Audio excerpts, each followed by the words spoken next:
नीतिवचन अध्याय 21। नीतिवचन अध्याय 21। राजा का मन नालियों के जल किनारे यहोवा के हाथ में रहता है, जिधर वह चाहता उधर उसको फेर देता है। मनुष्य का सारा चाल चलन अपनी दृष्टि में तो ठीक होता है, परंतु यहोवा मन को जांचता है। धर्म और न्याय करना यहोवा को बलिदान से अधिक अच्छा लगता है। चढ़ी आंखें, घमंडी मन और दुष्टों की खेती तीनों पापमय है। कामकाजी की कल्पनाओं से केवल लाभ होता है, परंतु उतावली करने वाले को केवल घटती होती है। जो धन झूठ के द्वारा प्राप्त हो वह वायु से उड़ जाने वाला कोहरा है। उसके ढूंढने वाले मृत्यु ही को ढूंढते हैं। जो उपद्रव दुष्ट लोग करते हैं उससे उन्हीं का नाश होता है, क्योंकि वे न्याय का काम करने से इनकार करते हैं। पाप से लदे हुए मनुष्य का मार्ग बहुत ही टेढ़ा होता है, परंतु जो पवित्र है उसका कर्म सीधा होता है। लंबे चौड़े घर में झगड़ालू पत्नी के संग रहने से छत के कोने पर रहना उत्तम है।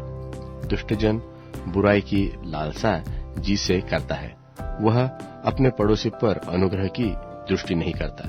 जब ठट्टा करने वाले को दंड दिया जाता है तब भोला बुद्धिमान हो जाता है, और बुद्धिमान को जब उपदेश दिया जाता है तब वह ज्ञान प्राप्त करता है। धर्मी जन दुष्टों के घराने पर बुद्धिमानी से विचार करते हैं और परमेश्वर को बुराइयों से उल्टा देते हैं। जो कंगाल की दुहाई पर कान न दे वह आप पुकारेगा और उसकी सुनी न जाएगी। गुप्त में दी हुई भेंट से क्रोध ठंडा होता है, और चुपके से दी हुई घूस से बड़ी जलजलाहट भी थमती है। न्याय का काम करना धर्मी को तो आनंद, परंतु अनर्थकारियों को विनाशी का कारण जान पड़ता है। जो मनुष्य बुद्धि के मार्ग से भटक जाए उसका ठिकाना मरे हुओं के बीच में होगा। जो राग रंग से प्रीति रखता है वह कंगाल होता है। जो दाख मधु पीने और तेल लगाने से प्रीति रखता है वह धनी नहीं होता। दुष्ट जन धर्मी की छुड़ौती ठहराता है, और विश्वासघाती सीधे लोगों की संति दंड भोगते हैं। झगड़ालू और चिढ़ने वाली पत्नी के संग रहने से जंगल में रहना उत्तम है। बुद्धिमानी के घर में उत्तम धन और तेल पाए जाते हैं, परंतु मूर्ख उनको उड़ा डालता है। जो धर्म और कृपा का पीछा पकड़ता है वह जीवन, धर्म और महिमा भी पाता है। बुद्धिमान शूरवीरों के नगर पर चढ़कर उनके बल को जिससे भरोसा करते हैं नाश करता है। जो अपने मुंह को वश में रखता है वह अपने प्राण को विपत्तियों से बचाता है। जो अभिमान से रोष में आकर काम करता है उसका नाम अभिमानी और अहंकारी ठट्टा करने वाला पड़ता है। आलसी अपनी लालसा ही में मर जाता है, क्योंकि उसके हाथ काम करने से इनकार करते हैं। कोई ऐसा है जो दिन भर लालसा ही किया करता है, परंतु धर्मी लगातार दान करता है। दुष्टों का बलिदान घृणित लगता है, विशेष करके जब वह महापाप के निमित्त चढ़ता है। झूठा साक्षी नाश होता है, जिसने जो सुना है वही करता हुआ स्थिर रहेगा। दुष्ट मनुष्य कठोर मुख का होता है, और जो सीधा है वह अपनी चाल सीधी करता है। यहोवा के विरुद्ध न तो कुछ बुद्धि और न कुछ समझ और न कोई युक्ति चलती है। युद्ध के दिन के लिए तो घोड़ा तैयार तो रहता है, परंतु जय यहोवा ही से मिलता है। नीतिवचन अध्याय 22। नीतिवचन अध्याय 22। बड़े धन से अच्छा नाम अधिक चाहने योग्य है, और सोने चांदी से औरों की प्रसन्नता उत्तम है। धनी और निर्धन दोनों एक दूसरे से मिलते हैं, यहोवा उन दोनों का करता है। चतुर मनुष्य विपत्ति को आते देखकर छिप जाता है, परंतु भोले लोग आगे बढ़कर दंड भोगते हैं। नम्रता और यहोवा के भय मानने वाले का फल धन, महिमा और जीवन होता है। टेढ़े मनुष्य के मार्ग में कांटे और फंदे रहते हैं, परंतु जो अपने प्राणों की रक्षा करता वह उनसे दूर रहता है। लड़के को शिक्षा उसी मार्ग की दे जिससे उस पर चलना चाहिए, वह बुढ़ापे में भी उससे न हटेगा। धनी निर्धन लोगों पर प्रभुता करता है, और उधार लेने वाला उधार देने वाले का दास होता है।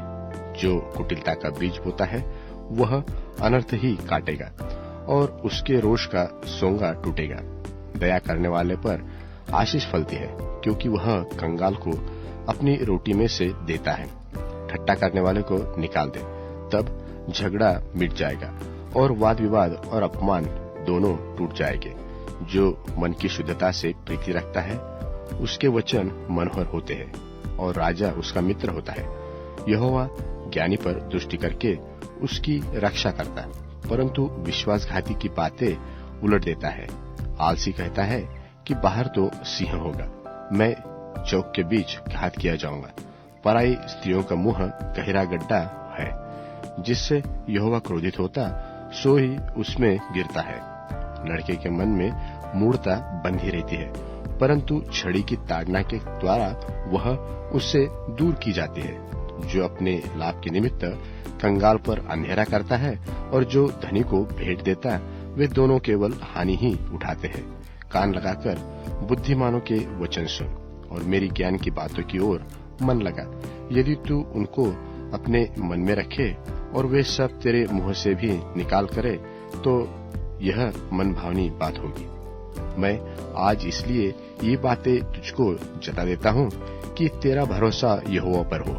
मैं बहुत दिनों से तेरे हित के उपदेश और ज्ञान की बातें लिखता आया हूँ कि मैं तुझे सत्य वचनों का निश्चय करा दूं, जिससे जो तुझे काम में लाएंगे उनको सच्चा उत्तर दे सके। कंगाल पर इस कारण अंधेर न करना कि वह कंगाल है, और न दीन जन को कचहरी में पीसना, क्योंकि यहोवा उनका मुकदमा लड़ेगा। और जो लोग उनका धन हर लेते हैं उनका प्राण भी वह हर लेगा। क्रोधी मनुष्य का मित्र न होना और झट क्रोध करने वाले के संग न चलना।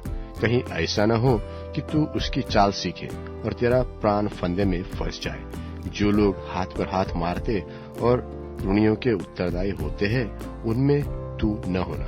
यदि भर देने के लिए तेरे पास कुछ न हो, तो वह क्यों तेरे नीचे से खाट खींच ले जाए। जो सिवान तेरे पुरखों ने बांधा हो, उस पुराने सिवान को न बढ़ाना।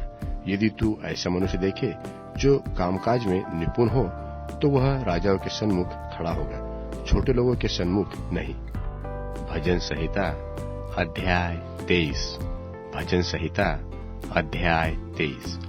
जब तू किसी हकीम के संग भोजन करने को बैठे, तब इस बात को मन लगाकर सोचना कि मेरे सामने कौन है, और यदि तू खाऊ हो तो थोड़ा खाकर भूखा उठ जाना। उसकी स्वादिष्ट भोजन वस्तुओं की लालसा न करना, क्योंकि वह धोखे का भोजन है। धनी होने के लिए परिश्रम न करना, अपनी समझ का भरोसा छोड़ना। क्या तू अपनी दृष्टि उस वस्तु पर लगाएगा जो है ही नहीं? उस उकाब पक्षी की नाई पंख लगाकर निसंदेह आकाश की ओर उड़ जाता है। जो डाह से देखता है उसकी रोटी न खाना और न उनकी स्वादिष्ट भोजन वस्तुओं की लालसा करना, क्योंकि जैसा वह अपने मन में विचार करता है वैसा वह आप है। वह तुझसे कहता है कि खा पी, परंतु उसका मन तुझसे लगा नहीं। जो कौर तूने खाया हो उसे उगलना पड़ेगा और तू अपनी मीठी बातों का फल खोएगा। मूर्ख के सामने न बोलना, नहीं तो वह तेरे बुद्धि के वचनों को तुच्छ जानेगा। पुराने सिवानों को न बढ़ाना और न अनाथों के खेत में घुसना, क्योंकि उनका छुड़वाने वाला सामर्थ्य है। उनका मुकदमा तेरे संग वही लड़ेगा। अपना हृदय शिक्षा की ओर और अपने कान ज्ञान की बातों की ओर लगाना। लड़के की ताड़ना न छोड़ना, क्योंकि यदि तू उसको छड़ी न मारे तो वह न मरेगा। तू उसको छड़ी से मारकर उसका प्राण अधोलोक से बचाएगा। हे मेरे पुत्र, यदि तू बुद्धिमान हो तो विशेष करके मेरा ही मन आनंदित होगा, और जब तू सीधी बातें बोले तब मेरा मन प्रसन्न होगा। तू पापियों के लिए मन में डाह न करना। दिन भर यहोवा का भय मानते रहना, क्योंकि अंत में फल रहेगा, फल मिलेगा, क्योंकि तेरी आशा न टूटेगी। हे मेरे पुत्र, तू सुनकर बुद्धिमान हो और अपना मन सुमार्ग में सीधा चला। दाख मधु के पीने वालों में न होना, न मांस के अधिक खाने वालों की संगति करना, क्योंकि पियक्कड़ और खाऊ अपना भाग खोते हैं और पिनकने वालों को चिथड़े पहने पड़ते हैं। अपने जन्माने वाले की सुनना, और जब तेरी माता बुढ़िया हो जाए तब भी उसको तुच्छ न मानना। सच्चाई को मोल लेना, बेचना नहीं, और बुद्धि और शिक्षा और समझ को भी मोल लेना। धर्मी का पिता बहुत मगन होता है और बुद्धिमान का जन्माने वाला उसके कारण आनंदित होता है। तेरे कारण माता पिता आनंदित और तेरी जननी मगन हो जाए। हे मेरे पुत्र, अपना मन मेरी ओर लगा और तेरी दृष्टि मेरे चाल चलन पर लगी रहे। वेश्या गहरा गड्ढा ठहरती है और पराई स्त्री सकेत कुएं के समान है। वह डाक की नाई घात लगाती है और बहुत से मनुष्यों को विश्वासघाती कर देती है। कौन कहता है हाय, कौन कहता है हाय हाय, कौन झगड़े रगड़े में फंसाता है, कौन बकबक करता है। किसके अकारण घाव होते हैं, किसकी आंखें लाल हो जाती है। उनकी जो दाख मधु देर तक पीते हैं, जो मसाला मिला हुआ दाख मधु ढूंढने को जाते हैं। जब दाख मधु लाल दिखाई देता है और कटोरे में उसका रंग सुंदर रंग होता है, और जब वह धार के साथ उंडेला जाता है, तब उसको न देखना, क्योंकि अंत में वह सर्प की नाई डसता है और करैत के समान काटता है। तू विचित्र वस्तुएं देखेगा और उल्टी सीधी बातें बकता रहेगा, और तू समुद्र के बीच लेटने वाले व मरतलु के सिरे पर सोने वाले के समान रहेगा। तू कहेगा कि मैंने मार तो खाई, परंतु दुखित न हुआ। इब्रानियों के नाम पत्री 13वां अध्याय। भाईचारे की प्रीति बनी रहे, पहुनाई करना न भूलना, क्योंकि इसके द्वारा कितनों ने अनजाने स्वर्गदूतों की पहुनाई की है। कैदियों की ऐसी सुधि लो कि मानो उनके साथ तुम भी कैद हो, और जिनके साथ बुरा बर्ताव किया जाता है उनकी भी यह समझकर सुधि लिया करो कि हमारी भी देह है। विवाह सब में आदर की बात समझी जाए और बिछौना निष्कलंक रहे, क्योंकि परमेश्वर व्यभिचारियों और परस्त्रीगामियों का न्याय करेगा।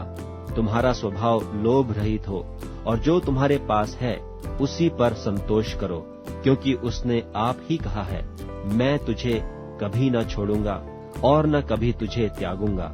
इसलिए हम बेधड़क होकर कहते हैं कि प्रभु मेरा सहायक है, मैं न डरूंगा। मनुष्य मेरा क्या कर सकता है?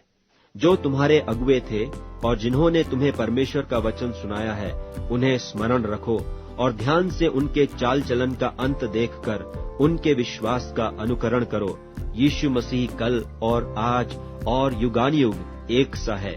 नाना प्रकार के और ऊपरी उपदेशों से न भरमाए जाओ, क्योंकि मन का अनुग्रह से दृढ़ रहना भला है, न कि उन खाने की वस्तुओं से जिनसे काम रखने वालों को कुछ लाभ न हुआ। हमारी एक ऐसी वेदी है जिस पर से खाने का अधिकार उन लोगों को नहीं जो तंबू की सेवा करते हैं, क्योंकि जिन पशुओं का लोहू महायाजक पाप बलि के लिए पवित्र स्थान में ले जाता है, उनकी देह छावनी के बाहर जलाई जाती है। इसी कारण यीशु ने भी लोगों को अपने ही लोहू के द्वारा पवित्र करने के लिए फाटक के बाहर दुख उठाया। सो आओ उसकी निंदा अपने ऊपर लिए हुए छावनी के बाहर उसके पास निकल चलें, क्योंकि यहाँ हमारा कोई स्थिर रहने वाला नगर नहीं, वरन हम एक आने वाले नगर की खोज में हैं। इसलिए हम उसके द्वारा स्तुति रूपी बलिदान अर्थात उन होठों का फल जो उसके नाम का अंगीकार करते हैं, परमेश्वर के लिए सर्वदा चढ़ाया करें। पर भलाई करना और उदारता न भूलो, क्योंकि परमेश्वर ऐसे बलिदानों से प्रसन्न होता है। अपने अगुओं की मानो और उनके अधीन रहो, क्योंकि वे उनकी नाई तुम्हारे प्राणों के लिए जागते रहते, जिन्हें लेखा देना पड़ेगा कि वे यह काम आनंद से करें, न कि ठंडी सांस ले लेकर, क्योंकि इस दशा में तुम्हें कुछ लाभ नहीं। हमारे लिए प्रार्थना करते रहो, क्योंकि हमें भरोसा है कि हमारा विवेक शुद्ध है और हम सब बातों में अच्छी चाल चलना चाहते हैं। और इसके करने के लिए मैं तुम्हें और भी समझाता हूँ कि मैं शीघ्र तुम्हारे पास फिर आ सकूं। अब शांतिदाता परमेश्वर, जो हमारे प्रभु यीशु को जो भेड़ों का महान रखवाला है, सनातन वाचा के लोहू के गुण से मरे हुओं में से जिलाकर ले आया, तुम्हें हर एक भली बात में सिद्ध करे, जिससे तुम उसकी इच्छा पूरी करो, और जो कुछ उसको भाता है उसे यीशु मसीह के द्वारा हम में उत्पन्न करे, जिसकी बड़ाई युगानुयुग होती रहे। आमीन। हे भाइयों, मैं तुमसे विनती करता हूँ कि इन उपदेश की बातों को सह लेओ, क्योंकि मैंने तुम्हें बहुत संक्षेप में लिखा है। तुम यह जान लो कि तीमुथियुस हमारा भाई छूट गया है, और यदि वह शीघ्र आ गया तो मैं उसके साथ तुमसे भेंट करूंगा। अपने सब अगुओं और सब पवित्र लोगों को नमस्कार कहो। इतालिया वाले तुम्हें नमस्कार कहते हैं। तुम सब पर अनुग्रह होता रहे। आमीन।